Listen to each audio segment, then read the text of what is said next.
Multicultural Spotlight, presented by Chevrolet. Find new roads.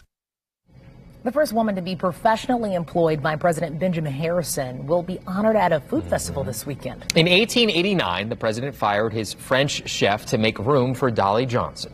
News 8's multicultural reporter Katira Winfrey has that story. Dolly Johnson's story is unique. She was a formerly enslaved person who ultimately moved up the ranks to become chef to 2 presidents and a businesswoman. Now, the inaugural Juneteenth Food Festival is a way to spotlight how black culture has influenced cuisine and entrepreneurship. A black and white picture captures a lone figure in an old-time kitchen. The central figure in the photo is Laura Dolly Johnson. So we wanted to highlight her and show how special she was and, just show the legacy of black chefs in the country. In 1889, President Harrison fired his French chef, turning the kitchens over to Dolly.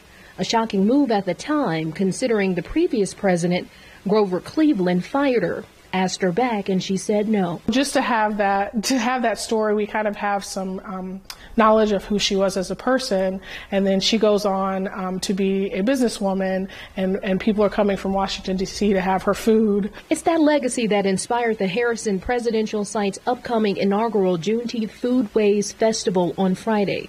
And business owners of today will recreate some of Dolly's recipes. Just as Dolly, my mom makes a coleslaw and she makes one, so I figured if we brought the two together, we should have a masterpiece. LaToya Williams, owner of Grub House, is one of 16 given the job. She says staying afloat during the pandemic, she understands Dolly's spirit of resiliency and walking a path that's not always smooth. Just the fact that she didn't give up and, didn't let color be a factor or any of that, because it don't matter. Like, food is food, everyone eats. To further recognize Juneteenth, guests will be able to tour the Harrison House and learn what Indianapolis was like then, with period reenactments done by Freetown Village. With it being more well known now, we wanted to highlight it in a very unique way. Reporting in Indianapolis, Katira Winfrey, Wish TV, wishtv.com, and follow us on Facebook.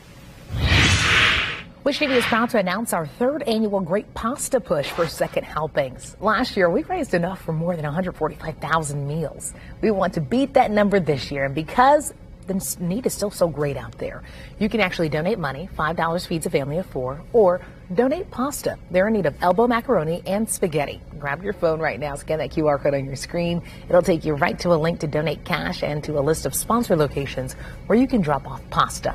You can also type wishtv.com/pasta in your phone's browser to get there as well.